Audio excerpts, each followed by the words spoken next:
それでは定刻になりましたので、ただいまから民間共同週間のセミナーの方を開催してもらいたいと思います。まずはですね、この北海道民間共同集会につきまして、本日のセミナーの概要、それと、この週間のですね、考え方についてですね、担当課長でございます、広報校長課尾藤の方にですね、お話をしています。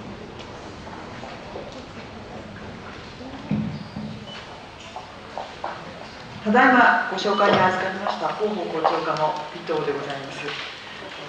本日は悪天候の中お集まりいただきまして誠にありがとうございます。まず最初にこの北海道民間共同集会について簡単にご説明をさせていただきたいと思います。北海道では平成18年より民間企業ですとか大学などと連携いたしまして公共サービスの充実ですとか地域の活性化などにつながる事業に共同して取り組んできております。現在までに複数の政策分野で連携して継続的に事業を行っていく包括連携協定を37件、43の民間企業、大学などと結んでおります。その中で進めております事業の数はさまざまな幅広い分野、全道各地で昨年度は年間500件を超えております。その内容をですね、多くの皆様に理解していただくために、今年度よりこの民間共同週間として事業を始めたところでございます。今回はその事業成果のほんの一部でございますけれども、皆様の後ろにございますパネル、ポスター、それから連携して道路の広報を行っていただいております商品などを展示してございます。このセミナーの終了後、ぜひご覧いただければと思います。そして今回ですね、実際の事業に関わっていただいております皆様にもご登場いただきまして、4回連続のセミナーを開催する機会を設けさせていただきました。本日はその第1弾といたしまして、昨年2月に包括連携協定を締結しております小樽商科大学との共同事業の一環として、またさまざまな連携を行っております NHK とのコラボレーションという形で、現在絶賛放映中の朝の連続テレビ小説 NHK のマッサン、そしてそのモデルとなっております竹鶴正隆利他夫妻の物語を小樽商科大学の高野学術研究員に、そして、15年ぶりに北海道が舞台となります連続テレビ小説、その番組の今後の見どころなどにつきまして NHK 札幌放送局吉川広報事業部副部長にお話をしていただきます。今まさに北海道で最も注目を集めております話題の人物の魅力と、これからますます盛り上がっていきます物語の世界を、本日は限られた時間ではございますけれどもご堪能いただければと思います。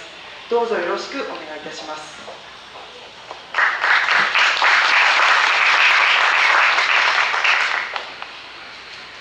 それでは早速講師の方をご紹介いたします。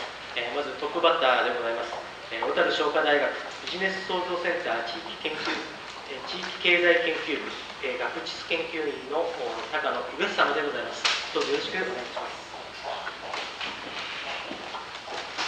ただいまご紹介に預かりました高野と申します。本日お昼休みの時間にお集まりいただき本当にどうもありがとうございます。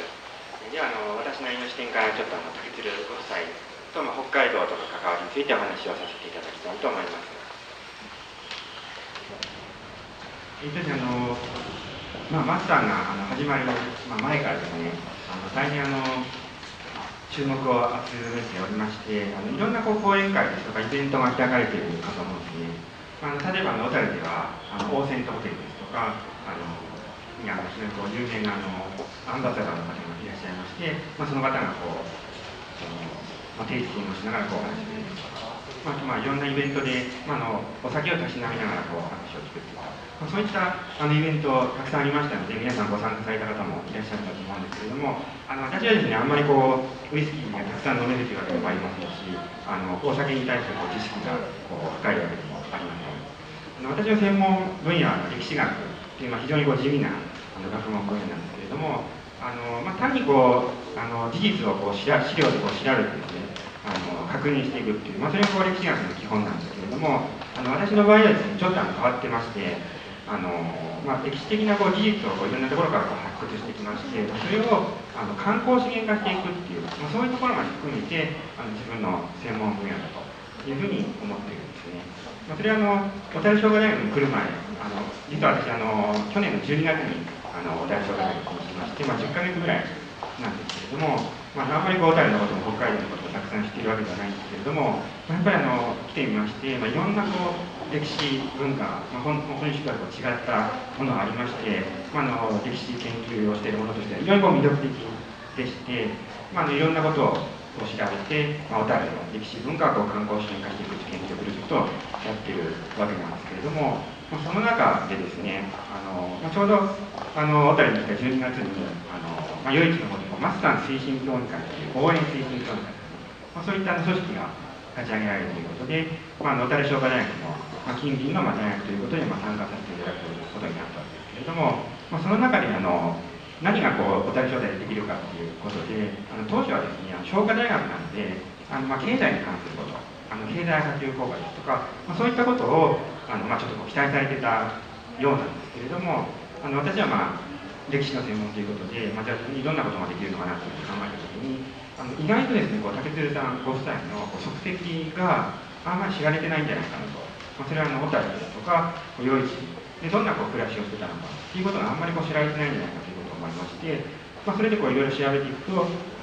ろんな新たな魅力が発見できるんじゃないかなと、そういうふうに思いまして、歴史文化の、発掘と観光資源化ということで、推進協議会に協力させていただくことになったわけですけれども、その時に私がキーワードとして使ってますのは、ヒューマンストーリーということがありますね。それでは時間もあまりなくなってきてはいるんですが、最後になります、NHK 札幌放送局の広報事業部副部長のですね、吉川典人様から、NHK マスターのですね、これからの見どころなどをお話ししていただきたいと思います。どうぞよろしくお願いいたします。NHK 札幌放送局広報吉川です。よろしくお願いいたします。この番組の、見どころ、魅力をしゃべるということですけれども、まず、一つありますのは、何といってもこのモデルとなっている2人の凄さですね。先ほど田辺先生からご紹介あったとおりに、時代にスコットランドにわずかにね、スキー作りの真髄を学んで体得をして、日本に帰って実際にウイスキーを作る。これを今でこそ、8時間の飛行機になれば気にしちゃいますけれども、当時も何ヶ月もかけて船旅をしてですね、生きるかどうかも分からないようなところだったと思います。でさらにそういう男にですね、ついてイギリス、スコットランドからですね、日本に来るそういう女性という存在もこれもまた、ちょっと尋常ではないかなと思います。それから最後にですね、私感動したことを実は最後に紹介したいと思うんですけれども、このマスガンがですね、放送を開始する前日に夜市で味覚の祭典というイベントがありました。でそこにマスさんの出演者の浜田真理さんを呼んで、トークショーを行ったんですけれども、当日その楽屋に行ったところですね、こういったものですね、夜市のインフォで地元の農家の方がマスさんの文字を送ると言って、多分買って、そこだけ日焼けしないようにして作られたインフォだと思うんですけど、でこうやってやはり演者をおもてなしされているこの夜市の方々で、浜田さんも非常に感動されています。さらに加えて言えば、この地元の夜市の方のこういったマインドっていうのも非常にいいなと思います。とかく地元は盛り上がってですね、暴走してしまうというケースも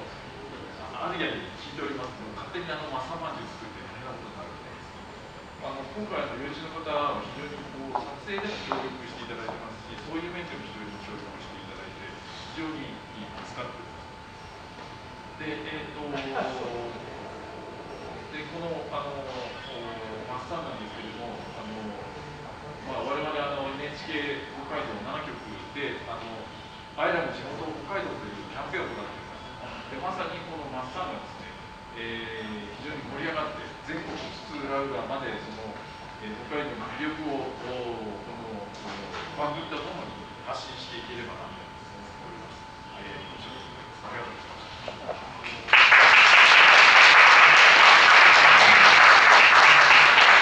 ありがとうございました。NHK 札幌放送局の川副部長でございました。これをもちましてセミナーの方を終わりにしたいと思いますけれども、NHK マッサンこれからもどんどん続いていきますので、皆様で盛り上げていただければというふうに思っております。本日は寒い中どうもありがとうございました。